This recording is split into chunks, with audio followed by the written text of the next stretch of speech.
صادق کے خلاف ٹرمپ نے وہاں جا کے کتنا ہنگامہ کیا اور اس کو کہا جی کہ وہ جو تقریب جس میں وہ ہوگا وہ صادق نہیں آ سکتا. یہ وہ صادق ہے جس طرح آج ٹرمپ نے مخالفت کی، اسی طرح عمران خان صاحب نے بھی لندن جا کے ان کی مخالفت کی تھی اور زیک سمتھ کی وہاں آئی تھی. یہ وہی صادق ہے جس کو آج ٹرمپ اس اتنے برے الفاظ سے یاد کر رہا ہے.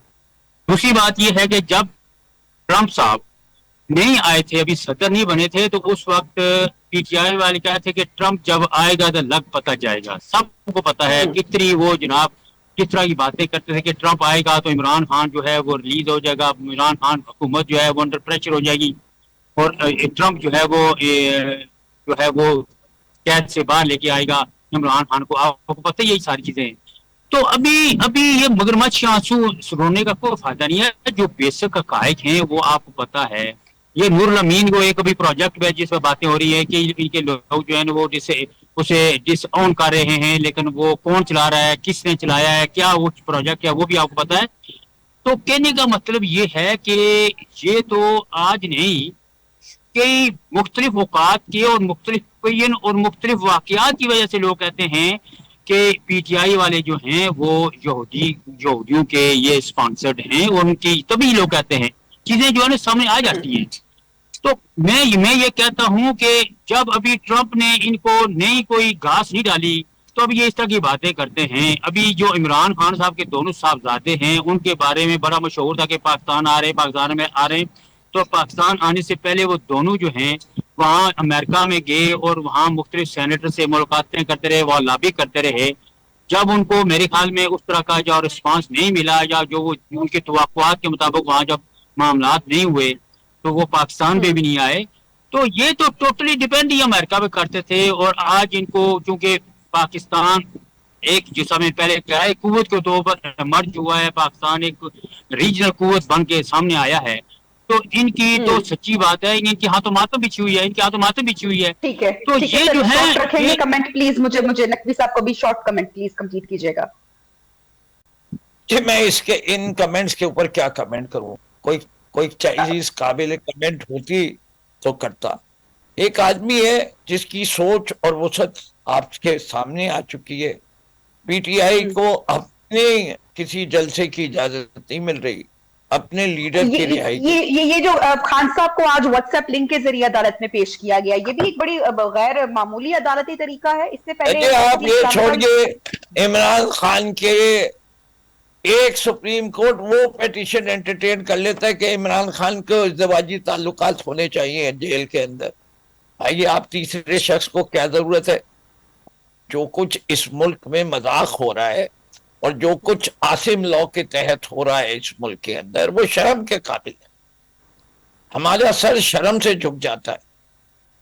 یہ پاکستان کے آئین کی سراسر خلاف ورزی ہے کہ یونیفارم والا لوگ حکومت کے معاملات کے اندر اس طرح انٹرفیئر کرے. پاکستان کا آئین اور انہی نے جو عہد لیا ہوتا ہے آفیسر بننے سے پہلے، وہ کہتا ہے کہ ہم سیاست میں حصہ نہیں لیں گے. کہہ دے ابھی کوئی آدمی Pakistan S I F C اس میں جو چیز فورن افیئر اس میں کیا معاملہ ہے. اس ملک میں کوئی جس ملک کا ایک سینئر موسٹ جج کیانی کہتا ہو کہ پاکستان کے اندر اس فوج نے کوئی انسٹیٹیوشن باقی نہیں رہنے دی، سب کو تباہ کر دیا.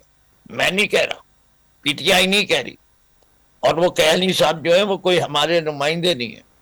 جس ملک کے 5 ججز پیدل چل کے جاتے ہیں سپریم کورٹ اور کہتے ہیں کہ عدلیہ مذاق بن چکی ہے. جس ملک کے اندر ریزرو سیٹس کے ذریعے ان پارٹیوں کو زیادہ سیٹیں مل جاتی ہیں جن کو الیکشن میں جتنی وہ خود جیتے ہیں، کہ جو پارٹی ایک سیٹ جیتی ہے اس کو ریزرو سیٹ میں پروپورشنلی 5 ملتے ہیں اور وہ کہتے ہیں انصاف ہو رہا ہے. تو وہ بات کریں گے کہ تحریک انصاف کے ساتھ انصاف ہو رہا ہے. جس ملک کے اندر آپ کو لیول پلے فیلڈ نہیں دی جائے. کامن ویلتھ کی رپورٹ پڑھ لیجئے جو آئی ہے. تو میں کس کا رونا روں؟ یہ کرنل صاحب کو نہیں نظر آتا اور ان کو ساری چیزیں نظر آتی ہیں یہودی لابی میں جمائمہ کو کہہ کے اور وہ کر کے کہتے رہیے. کبھی وہ ہو جاتا ہے طالبان کا نمائندہ، کبھی اس کے پیٹ میں ہو جاتی ہے داڑھی اور اگلے لمحے وہ جو ہوتا ہے وہ یہودیوں کا نمائندہ. کنفیوژن تو ان کے درمیان ہے, ہمارے درمیان تو نہیں ہے. ایک دفعہ فیصلہ کر لیں. ابھی بھی پاکستان کو افغانستان کے معاملے میں جس طرح گھسیٹا جائے گا ہمارے اس خطے کے لیے نہایت خطرناک ہے. یہ جو اگر بٹگرام کی بیس کی بات امریکہ نے کی ہے تو امریکہ کا, اور دوسری طرف پاکستان یہ کہہ رہا ہے کہ دہشت گردی جو ہے وہ افغانستان سے ہو رہی. یہ کس چیز کی راہ ہموار کی جا رہی ہے؟ Why can't we sit down as two neighboring Muslim nations and settle this matter? Who is stopping it? ہم سارے دنیا میں امن کے دائی ہیں. ہم اپنے ملک بلوچستان میں اپنے عوام کے ساتھ امن نہیں لا سک رہے. 50 سال سے اوپر ہو گئے, 53 سال ہو گئے. ہم کیا جواب دیں تیرا کا؟ ابھی تک بیان نہیں آیا پاکستان ایئر فورس کا یا پاکستان آرمی کا کہ کوئی ایریل نقوی صاحب بالکل آپ کا پوائنٹ آف ویو پہنچ چکا ہے. تھینک یو ویری مچ, آپ نے ٹائم نکالا ہمارے پروگرام نیوز ریویوز کے لیے. کرنل ریٹائرڈ محمد معروف صاحب آپ کا بھی بہت شکریہ.